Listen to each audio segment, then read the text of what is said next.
mamasyal tayo, tara na.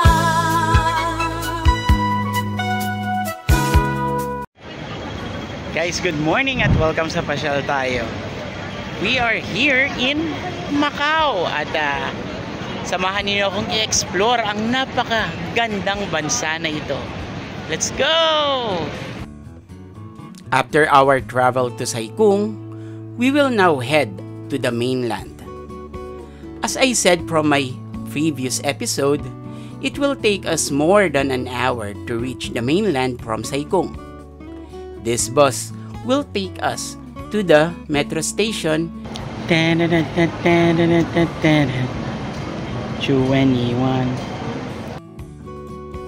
Today, we will visit Macau together with the friends I met upon visiting Hong Kong. From the mainland in Lai King Station, we went to Sunny Bay, where we rode a bus going to Asia World, where we will ride a bus to Macau via Hong Kong Zhuhai Macau Bridge.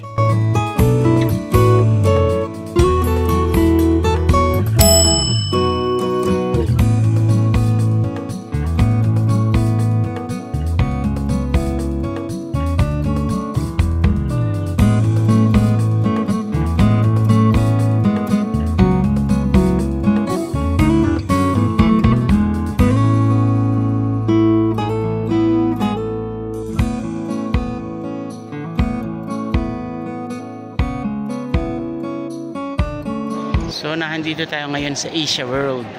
At itong Asia World, ito yung, kung merong airport, merong seaport, ito ay busport. At dito tayo sasakay papuntang Macau. Ayan.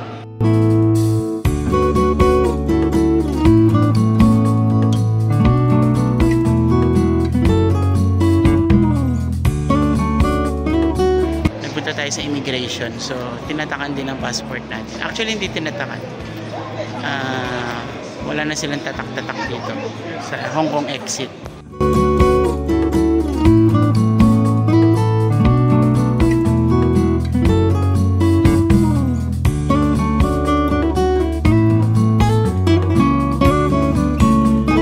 So yun, kanina bumili tayo ng bus ticket. Ngayon naman ay sasakay tayo sa Hong Kong Zhuhai bus. Ito yung bus papuntang Macau. Ayan. The terminal is filled with plenty of buses during the time we went. My friends told me that we can ride in any buses as they will all go to the same place in Macau.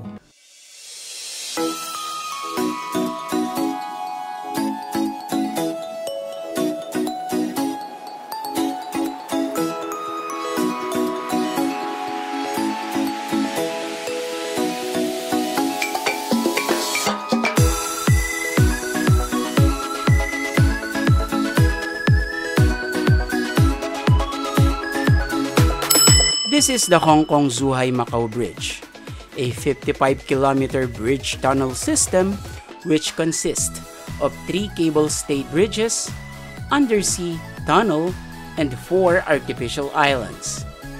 This bridge spans the Lingding and Jizhou channels that connects Hong Kong, Macau, and Zhuhai.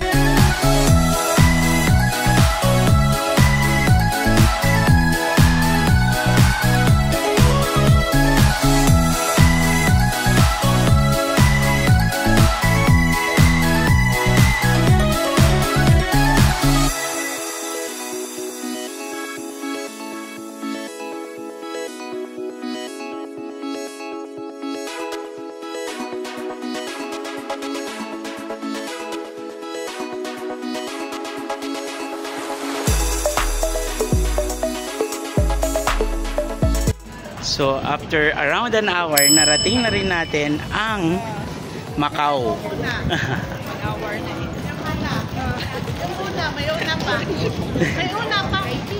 So welcome to Macau.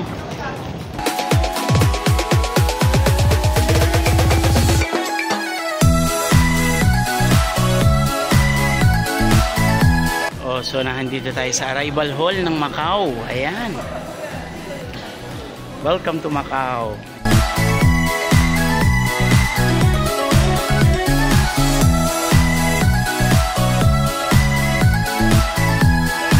We will now head to the Macau Immigration.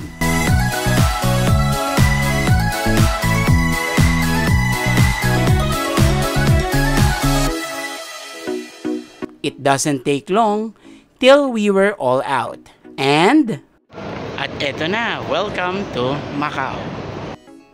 According to my friends, from here we can just ride at any shuttle bus that goes to any hotel in the central Macau.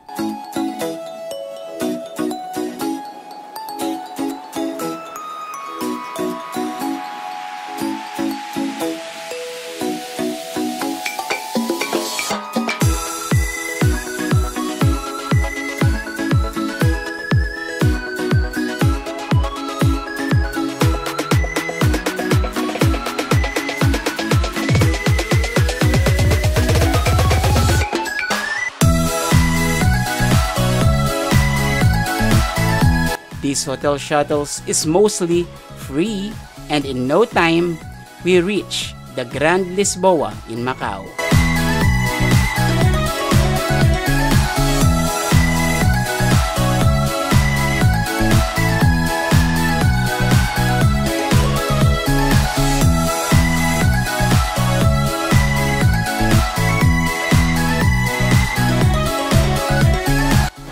So nandito tayo ngayon sa loob ng Grand Lisboa, one of the biggest casinos and hotel dito yan sa Macau. So ito ang itsura niya sa loob.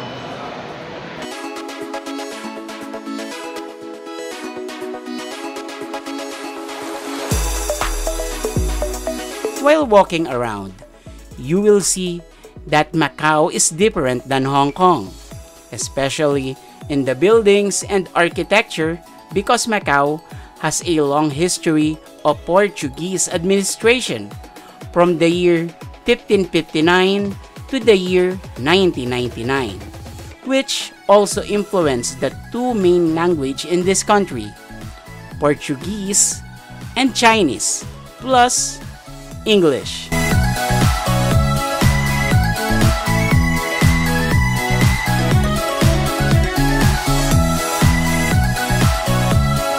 So medyo maaraw dito sa Macau, pero hindi naman siya mainit. Kaya pansinin nyo, naka-jacket kami. At yung mga tao din dito naka-jacket. So naghihintay lang tayo ngayon ng green para makatawid tayo. Nasa crosswalk tayo. At yan, may mga incheck na tumatawid.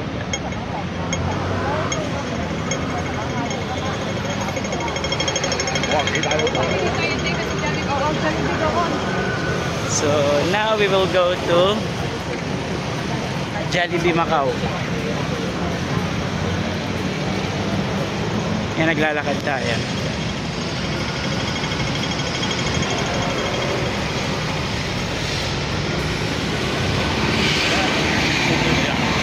Nandito tayo sa Avenida Infante D. Henrique.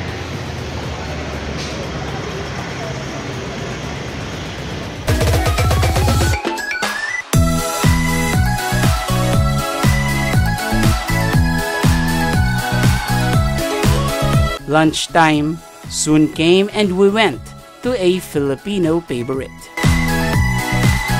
So ito na ang Jollibee Macau. Ayan.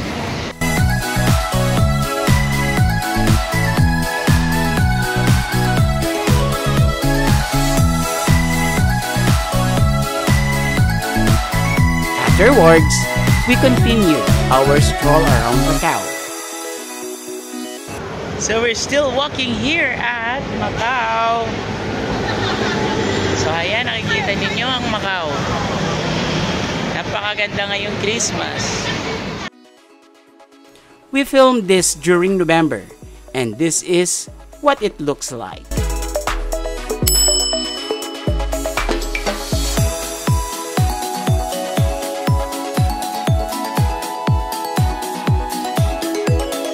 Grabe, one of the most beautiful places I've ever been. Hindi mo akalaing nasa Asia ka. Pansinin niyo ang ating paligid. Ayan. Oh, wala tayo sa Europa. Macau lang ito.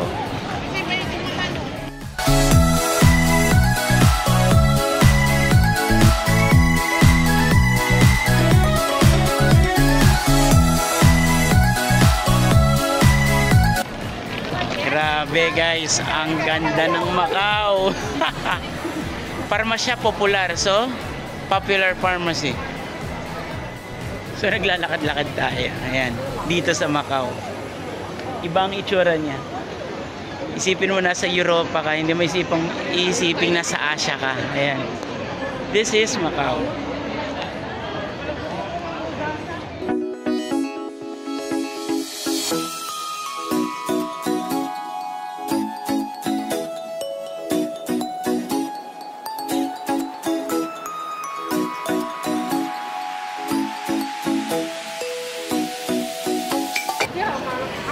So we're still exploring Macau. So ayan, pupunta tayo dun sa ruins. Yung lumang simbahan na harap lang. Yun ang titingnan natin.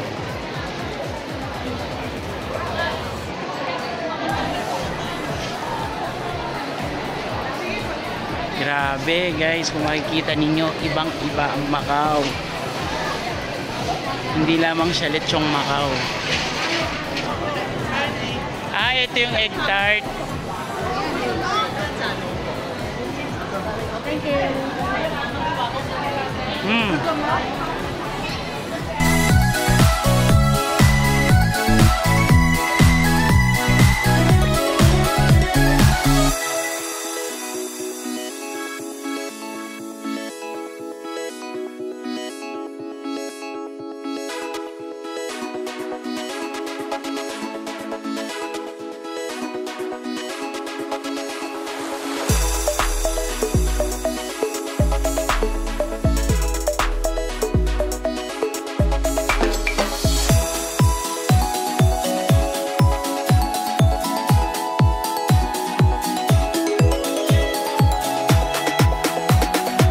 Few minutes of walking, then we reach the ruins of St. Paul, a 17th century Catholic religious complex in Macau. They include what was originally St. Paul College and Church of St. Paul, also known as Mater Dei.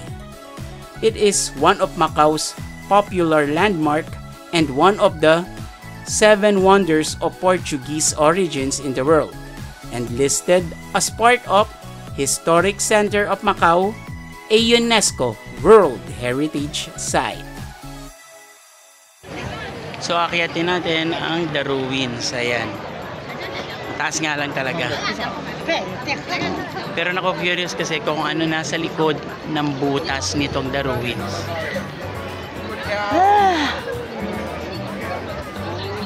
Yay! Narating na natin ay taas.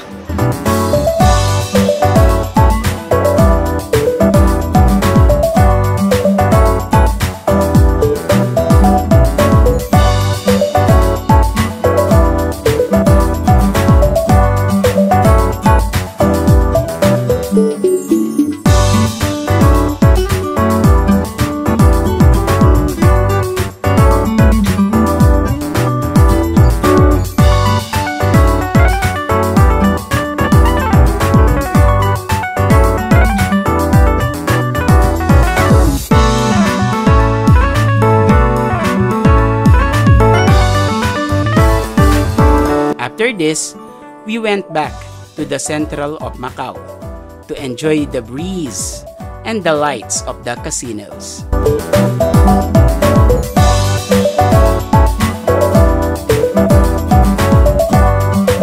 Ending the beautiful day in the musical fountain of Wynn Casino.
was a long day and again, a long ride back to Hong Kong. We enjoyed this day and I hope you enjoyed it too. This was again from Hong Kong Zhuhai Macau Bridge, Frontier Post, where we will ride back to Hong Kong.